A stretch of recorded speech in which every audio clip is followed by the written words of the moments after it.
The road to 10. Here we are. We've got 3 kids now. I said to the missus, we're on our way. We're nearly halfway there. The road to 10. And it's funny, every time I seem to say that around her family, around anyone really, they sort of laugh, but she seems to get angry. 10 kids. Imagine having 10 kids. Makes you look at those old movies like Cheaper by the Dozen and just sort of laugh. But maybe they raise themselves. Who knows? Either way, what a chaotic time. What a beautiful time to be alive. Welcome to another Real Dad Movement podcast. This is your host, Al. And yes, just had our third child a few weeks, 4 weeks ago now, nearly a month old. Actually, he would be a month old. Here we are.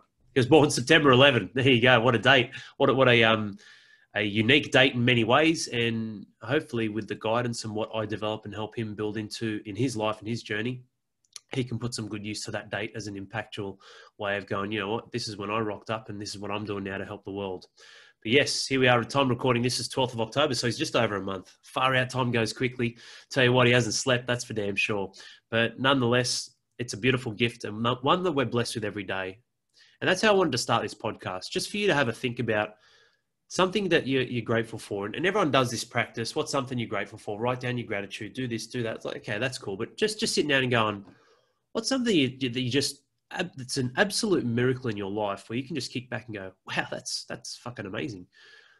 You know, for me, it's kissing my 3 children before I go to sleep. And I know there's dads in different circumstances and there's dads who may not see their kids every day and whatnot. And it's not about that I get to see them every day. It's just literally looking at them. And when I kissed them all last night, I was like, I can't believe I've got 3 children. What happened?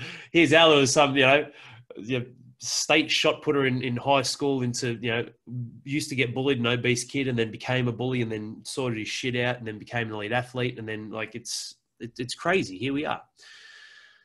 Today's episode is really talking about breaking down barriers, breaking down yourself, breaking down ultimately not just your definitions and how you define yourself, but the definitions of things that you think are concrete. Do you think are solid or set in stone, or that you have a perception or ultimately an assumption and expectation that, hey, that's just the way it is. And let me be clear here, social media has done a really good job of fucking that up for all of us. Because people think, the whole keeping up with the Joneses, grass is greener, and on the other side, all that sort of stuff. Mate, no one has it made. Life is messy. We've all got messy stuff. We've all got stuff going on. Maybe that's why I'm very highly respected. I'm not sure, because I'm pretty truthful and transparent. And that's not the case. That's not the case that I'm here to go, all right, well, I'm just here to vent and dump my issues or dramas on you. It's just being real. Because what's the alternative? You put up this big facade and sweep things under the rug and turn a blind eye and bury your head in the sand and use every other analogy or terminology we can to basically look at dismissing what's real in life. Life will find you. Don't worry about that. That's one of the greatest gifts and lessons, the hard way, and now a great way and hard way, that I learned when I became a father. It brings up the mirror. You can only look away and close your eyes for so long. And it's a great example that I like to use, because we look in the mirror every single day. And unless you don't have a mirror, I'm sure we all do. And it's not out of a Fabio type format. It's really out of a sense of looking in the mirror and taking that time and just going, And starting with that question, who am I? But then following that up with, do I even need to answer that? Because who you are is something that's always past tense. And that's the funny part. I did it was an awesome coaching session with the fellas last night, Sunday charge ups, 8 p.m. live. We always do it. And it was incredible to really look at the quality of the present that moves into the past, and then the quality of the future that becomes the present. Now, what I mean by that is, if I stand right here or sit right here and now, whether you're watching this or listening to this, and go, this is who I am. I'm Alex Ranieri. I'm this, and that. It's like, yeah, mate, but you've just said that. 5 seconds have passed. That's in the past now. It's who you were. Which means that it's your actions that ultimately define who you are. But who you are can almost certainly then define your future actions. And this becomes the tussle, ultimately the yin and the yang of our life, where we try and look at, the chicken and egg type scenario, where it's like, what comes first? Like, well, isn't that a mystery? And is that a mystery that we need to answer? Probably not. Maybe not. Is it going to move you forward? The reality is you're both and none of them. And that's what I love about life. You can continuously have a canvas that can be your makeup, your physiology, your genetics, your experiences, your consciousness here on the earth, but you can paint over, and paint and build your artwork however you like, build your legacy however you like, and then take ownership over that when you pass and hand off the brush to your children who then continue the artwork. So when we're talking about breaking down the barriers inside of your life, I want to make sure that this is something that's hitting home on a personal level. I want you to ask yourself these questions. What are my truths? What are the things that I convince myself about that are A, good, and then B, bad? Like I can't track my nutrition because it's just too hard and I don't have time. There are all these stories that fester up that are no longer even stories. They're just a makeup of who we are now. It is literally a belief system that we have in place that we're not even aware of. See, for me, I've tracked MyFitnessPal for the last few weeks only because of the absolute value and importance of me getting as many nutritious calories as I can in my body, because I'm under the pump, man. I've got RDM. I've got two other children that are just, these girls are very demanding. I've got my son who's very demanding. Obviously, he's not feeding off my tit, but the reality is I've got to be there and I've got to support my wife. I've got RDM as well as the members as well as the coaches. And there are so many moving parts. Like, well, hang on. I haven't even mentioned myself yet. What about Al? So for me, yeah, there's a period of time now where I am getting up at 4:15 a.m. That doesn't mean I'm a rock star. I'm the champion who's getting up before the world. No, it's the only time that I am allowing myself to dedicate time out for me, because what it does is it gives me the opportunity to take time out, create space, set the foundation for the day, and then do what I want to do with RDM, then do what I want to do with the family. That's a win for me. Or I can train at night. And I can train at night after kids go to bed between 8 and 10 p.m. And it's working out that arrangement with my wife to go, okay, well, when do you want to spend time together? Do you want to have breakfast together? Or do you want to spend some time at night together? And then massaging all the moving parts of your life as one, because that's what it's about. It's about massaging in the fluidity of life. Life is the ocean, and you might be a particular wave, and the wave crashes, and an experience or circumstance in your life crashes from the wave onto the sand, which creates a result and an outcome. But here comes another wave and another wave. And there are crests and troughs in your life when you are either riding the wave or in the dip, and looking in your life and going, well, where is my truth? Does it have to be this way? Do I have to accept the status quo that I don't have time to prepare good, nutritious food, or to even just do some bulk prep? Food is so easy, man. Like, it's so easy. And you can do some really tasty meals. But we create these stories thinking that meal prep is 6 hours on a Sunday. No, it isn't. Not at all. I trained this morning at 4:15, got home at 6:30 just before the girls wake up, got the rice cooker, cooked 3 cups of rice. That's going to give me 6 serves. 3 half cups. That'll give me 6 serves. And then last night, cooked a kilo of turkey mince, which took like 6 minutes, threw some herbs and spices in, bang them away. I got like 6 meals. It took me like, the rice cooker cooks itself. And cooking the mince virtually cooks itself. I just got to turn it a little bit. And within 18 minutes, I've got 6 meals. I don't have to think. And this is the value of removing the barriers in your life that ultimately take away the decision-making processes, where you've got less willpower, or you're in a lesser state, which is either in the morning, in the evening, or generally throughout the day. If you're under the pump, you're fucking flogged with your work, with your family life. There's a lot of stress. You're not connected with certain areas of your life, whether it is your family, your relationships, or yourself, which puts you in a lesser position. And then you pump up the stimulants of caffeine and coffee and what that entails. And all of a sudden it's like, fuck, man, I'm falling apart. I don't even know who I am. Which means I'm saying yes to all these things which don't even align with who I am, which puts me in a state of confusion in actually setting the foundation of what I want in my life. Breaking down the barriers and the definitions is a very powerful thing, because what you start to do is you start to organize and collate the information and the value of what's important for you in the actions and the relationships you hold, which means, guess what? You can say no to the rest. It's a powerful thing. One of the most powerful things you can have in this world is the ability to say no. When you say no, guess what? You're saying no to something, which means it opens up the door for you to say yes to something else. Focus, priority, one at a time. There's only ever one most important thing. And when you learn and establish that inside of yourself, that's your rock, man. That's your true foundation from which you can begin to break down certain barriers of definitions of yourself, your character, your behaviors, and definitions of what you get imposed onto you.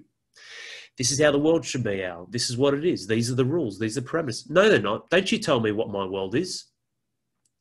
When we're looking at your sensory perceptions, so we're looking at touch, taste, sight, smell, sound, and we're looking at aligning that with ego, which is an information processing system of how you handle what it is that you're perceiving through the senses, and combining that with your mind, and then connecting that to your higher source. So that's your consciousness, your awareness to go, oh, well, I'm aware of this. Like I'm aware of ego, I'm aware of actions, I'm aware of touching things, tasting things, smelling. When you put all that together, you start to see ultimately a common pattern or a thread in which the common denominator, the challenger, the challengers, but also the triumphant person is you. It starts and ends with you and how you see it. So these definitions from your sensory perceptions, how you're seeing things, how you're perceiving the world, all the way through to your thoughts that are making sense of them, all the way through, it's a whole chain of connection where one isn't necessarily evil, right or wrong, but they're all important. Like they all play a level of importance. People hammer and bash ego. It's like, yeah, but everyone's got one. Like, what does ego mean to you? You know, if it runs and rules your life, then you're in trouble because you've got closed vision. You've got tunnel vision. And you're living on the extremes of not having a greater scope of what's possible. It's literally, there is no black and white. There's just white or there's just black. It's like, this is it. This who I am. Who is Alex Ranieri? Like, fuck, mate. It's a name that I was given. I didn't have a choice over it. Maybe I did. Who knows? Flying around with my Casper tail going, yeah, I'll go with that family and they can call me Alex. These are things that there are so many things we don't need to understand that are outside the realm of what we're living right here and now. And then inside the realm of what we're living right here and now, we've all got our own realities. You've got your world. You've got a version of who Al is in your life. I've got a version of who Al is in my life. And when we start to break down the barriers and ask questions, we begin to explore what possible solutions there are. That's my biggest gripe, I think, with an issue and challenge at the moment with what's going on with COVID. And it's not about diving into an opinion debate or a political debate. What I'm seeing, what I'm observing is actions and outcomes. It's very simple. Actions and outcomes. People can form their own facts and truth about that. That's fine. Observing actions and outcomes. But the pattern that I'm seeing is people living in a state of fear and they're getting dictated to what their life should be. When you're coming in a state of fear and control, what that does is it pulls you into a lesser state, a lesser version where you're literally living as an organism that's just fighting for survival. You don't need to worry about that, mate. That's your instincts. You've already got that covered. Don't worry about that. You've got your adrenaline. You've got all different types of power and superpowers you can tap into. We're talking about how can I be on my level that I want to build and establish the legacy that I want. And that will never come when it's just living in that constant state of stress, fear, worry, concern, doubt, uncertainty. Because from that comes the inability to act in accordance with the greatest version you can become. So let's look at some of these barriers and breakdowns. And what I want to do today is just read a couple of different definitions, because this is what I want to show you in how liquid the world really is. You think there's all these four corners, think the sun rises, sun sets, and all these things we just assume, they're solids, man, that will never change, just like COVID. And then all of a sudden this happens, people's world gets turned upside down. You make the assumptions and expectations that this should be the way it is. Yet let's have a look at some of these definitions and then let's see if you can pick up on the common thread here and really the greatest resource and resourcefulness that can come about when it comes to breaking down your own barriers and your limiting beliefs, because that's what this is about. It's limiting belief. It's that simple. I want to run a gym one day. That'd be awesome. Okay, cool. I wouldn't mind having a couple of gyms. Like that was Al. And I'm like, yeah, that's not going to work. I figured that out pretty quickly. I'm like, I'm going to outgrow that. And that's nothing against people who want to do that for their life. But I'm like, I can't see myself being 50 or 60 years of age and just running a gym and doing the exact same thing and being happy, because I'm no longer growing. Life isn't walking a path. Life is walking upstairs or downstairs. That's it. That's simple. You need to ask yourself this question: am I walking upstairs or downstairs? Am I expanding into greatness or walking downstairs? Sometimes it's easier to walk downstairs, but guess what? You're going to fuck up your knee joints and you're going to put a lot of pressure. And when you build momentum, you're going in the wrong direction. You're going even faster. It's even harder to climb back up. Does that mean walking upstairs is harder? Yeah, sometimes. Have you built your legs up to overcome the resistance? Of course. Other times you just need to stand and stop and pause and stay on that step for a little while. Probably. I know I have a lot of times in my life. When you use that analogy, that example, it gives you the realization that if you stay where you are and accept your truth, the moment you accept that reality is the moment you confine and restrict the opportunity for you to create your true destiny. It's that simple. You want to look at certain black and whites in your life, which aren't black and whites, and then you won't explore the other ones, which can give you the most power. That is very simple. You're either growing or dying. That's a black and white. That's a universal truth. Yet there are other areas that have so much fluidity about them that we see as universal truths we see as ultimately the walls around our life, that we develop a level of familiarity and comfort, so we no longer want to expand or seek that. I'm not saying you should quit your job and start a business. I'm not saying you're starting a business, you should employ 10 employees and then go nuts and go gangbusters. There are so many different moving parts. This is the experience of life, relationships, yourself, circles of significance, family, self, and service. You can top them all up the right way. But let's just quickly dive into some of these. I wrote these definitions down, and it's just fascinating, because there is a common pattern here, which ultimately means the keys to your kingdom and the power is always in your hands when it comes to breaking down barriers, breaking down definitions, and how you define things, how you define yourself, and how you define what's presented to you. The definition of reality: the state of things as they actually exist, as opposed to an idealistic or notional idea of them. That's the definition of reality. I'll look up the definition, that's it. Carved in stone. My first question is, okay, well, who decided that? This is the thing. And it's not that I'm not cynical. I love the world. I love the earth. I love everything that we have and the gifts and the miracle that life really is. When I look at this, I see the state of things as they actually exist, as opposed to an idealistic or notional idea of them. I go, okay. That's obviously been a collective agreement that's then been posted and viewed and accessible for everyone to see that this is what reality means. All right. Perception. The neurophysiological processes, that's mind, muscle, brain, everything, including memory, what you've done in the past, because memory is history, repeats itself surely. You know that. They're the patterns of your subconscious, by which an organism becomes aware of and interprets external stimuli. And perspective, which is almost the same as perception, a particular attitude towards or way of regarding something or a point of view. Opinion. I'm like, okay, so I started looking at this. I'm like, okay, your reality, your perception, let's look up ego, let's look up truth, let's look up opinions. Like everyone's got opinions.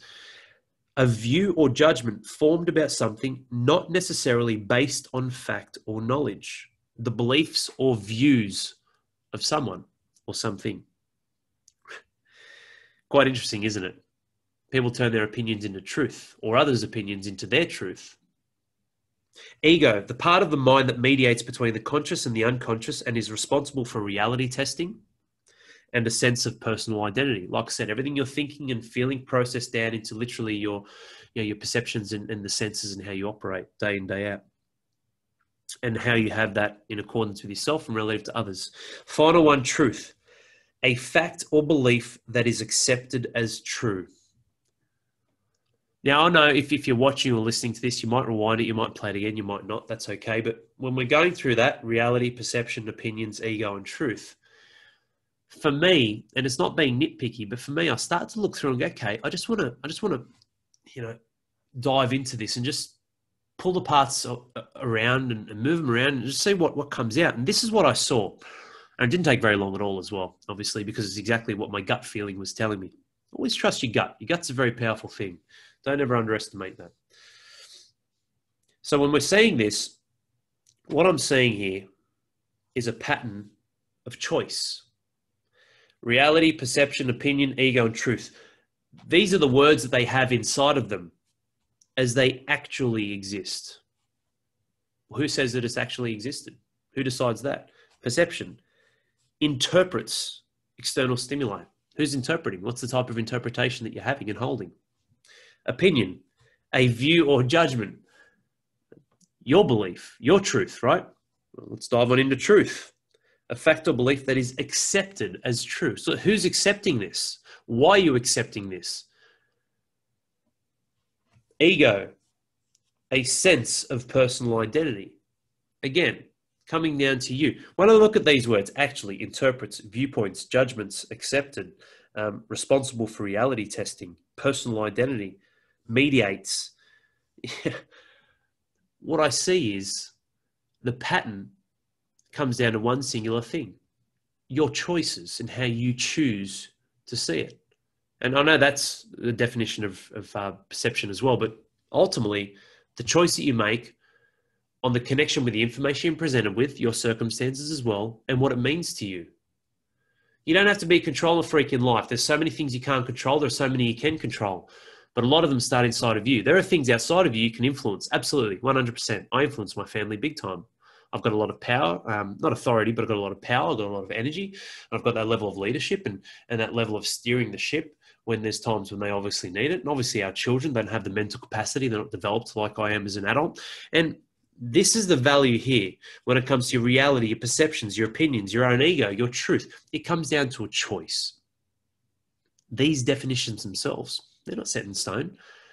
What's your truth? Like I look at this microphone here. I say it's black. You say it's charcoal. What's the truth? Now, it's important to understand, unless you're going to live life as a hermit, there's a singular reality and there's a collective. So right here and right now, I'm sitting here in my office. This is my environment. I play some nice music. I get in the zone. I pump out a fuckload of work. We'll go to our shrine there with the family and other bits and pieces. And the shrine of Mojo Night Rider and our protein. We've got a greens coming out soon. Fucking hell, man. Unbelievable. It doesn't taste anything like a greens. You wouldn't even know it. But anyway, that's down the track, hopefully before the end of the year. But this isn't a plug about supplements, but what I'm saying is this is my home. This is my environment. This is what I do. It's my jam. And as a singular, this is my reality. It's what I choose as well. Now, yes, you're going to hear this. You're going to see this. We're going to expand this over 12 or 13 different platforms. Ultimately, at the moment, I'm just sitting here talking to myself and looking at myself or looking into a little lens. And this is my world, my reality. Now, when you're looking at a collective, well, you got to be careful. And it's not to muddy the waters, but it's just to understand that my reality and my wife's reality, when we're coming together with decision-making processes and we're both invested in, like our children or ourselves or our level of connection or intimacy or different things where we may not have that understanding, it's going to fall down because the understanding isn't there because we're both living singularly in something that is a collective or collective consciousness, but it's a collective choice and interpretation of what we're being presented with and what it means to us.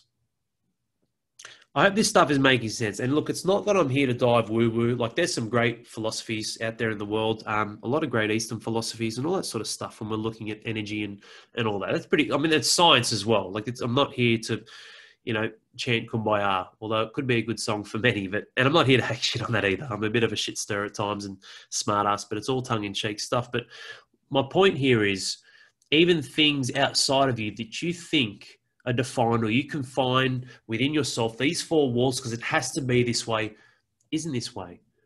And it all comes down to you. You don't know what power you have. You don't know what you're capable of yet. Look at that as a positive. Look at that in the light of optimism to go, well, fuck, man, I might be 43, but I'm not down and out yet. There's so much more I can give and offer. I might be 38. I might be 51. You know what? I've had these things. I've had this period. I've had a shit 10 years, man. I've had a tough 20 years. I've had a tough 3 years. I had this horrible issue with my family here, horrible issues with work there. I broke down and destroyed myself, self-sabotage, went to drugs, alcohol. There are so many moving parts that make up the experiences you have. But they don't necessarily have to be the framework of who you continue to become. Think of it like I said, like you might have slapped on some different types of paint on your artwork and it might have been fucking horrible and you're not happy with it and you're disappointed with it. But guess what, mate? You can just paint over it. You can just paint over it. It's as simple as that. Is it hard? Yeah. I'm not going to say it's as easy as that, but it's as simple as that. It comes down to a choice. What are you going to hold on to that ultimately is going to destroy you? And it's something that I'll finish with this. And it's, I know I've wrapped him a little bit lately with the dads, just because it brings me back some good memories of my childhood and ultimately the hero that drove and demanded a lot out of me. I loved following Arnie's story, but Michael Jordan is my favorite of all time. And I've got it here on the wall. Like, what would I think about missing a shot I haven't taken yet? Just sit with that for a second.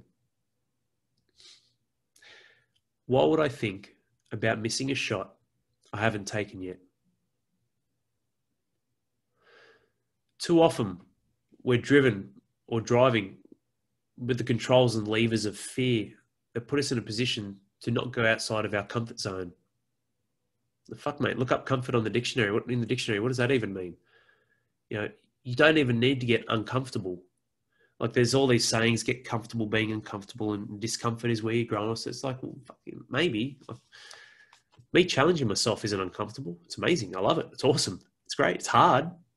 It's not easy, but it doesn't make me go, ooh, this doesn't feel good. It's like, no, I'm going to get after it. What's the alternative? What choice do I have? If I miss, I'll do something else. But I don't even need to think about that. Like, it's not if I miss, it's when there's a hiccup, I'll do something else. Just like that quote. Why would I even think about missing a shot I haven't taken yet? Like with RDM, it's not like, if this doesn't work out, it's like, I'm just going to keep pushing and driving as fucking hard as I can. This is the change the world needs. And this is the message with a level of depth and value with a standard that you'll not see anywhere else. There are a lot of different social support groups. There are a lot of different programs and everything. Good for them. I don't care. I'm not comparing. I don't even look into them. I don't need to. We stay in our lane. We're driven by the results, driven by the service and the value we add and changing life and creating a legacy for fathers. The end. Like, what more do I need to try and explore? So what do? I don't think about if that fails. I continually navigate the course and expand and evolve. We've got different tiered memberships coming out. We've got this massive ecosystem we're building. If I sat back and built what you'd see behind here on day one, those who are watching this, and that's another whiteboard. If you saw like that entire ecosystem I've got there, mate, that's massive. Like, we're looking at events now. We've got one in Kosciuszko in November, but next year rolling out multiple events just for fathers and, an apparel and equipment and clothing line, as well as like equipment, gym equipment and gear. Like, this is monstrous, man. It's becoming massive. And it will find its course. Like the supplements, I didn't just go, I want to start a supplement. The dads were hassling me. There were a lot of dads who knew I had the connection, the ability to make the greatest supplements in this country because of the man, the connections and what we have. He's phenomenal. Like, it really is amazing. And the proof is in the pudding with those who have it. I didn't start and go, I'm going to start RDM and create a little group just so I can make supplements. Like, it evolves, it changes, it grows. Does failure exist? Maybe, maybe not. Maybe it's just a hiccup. Maybe it's just a fucking punch in the face. You need to realign and go, okay, cool. What next? That didn't work. Preconceived ideas of failure will lead exactly to failure, which means guess what you're building? You're building the barriers that are going to eliminate or take away the opportunity for you to move forth and continually step and walk up those stairs, because all of a sudden, instead of just a set of stairs, you've now got stairs with a big wall. You're like, fuck, man, I'm climbing stairs. I've got to climb over this wall as well. You're kidding, aren't you? My muscles are fatigued. Where's the rotten staff? I'm on my own. Another great value that we have in RDM. The tribe is amazing. I hope this has really helped you out and made some sense here in developing an intuitive understanding, like inside of yourself. Hey, these definitions are what someone else made up. Even the word reality, someone made it up. It's just a word. These wristbands are amazing. We made them up. This shirt, we designed it, made it up.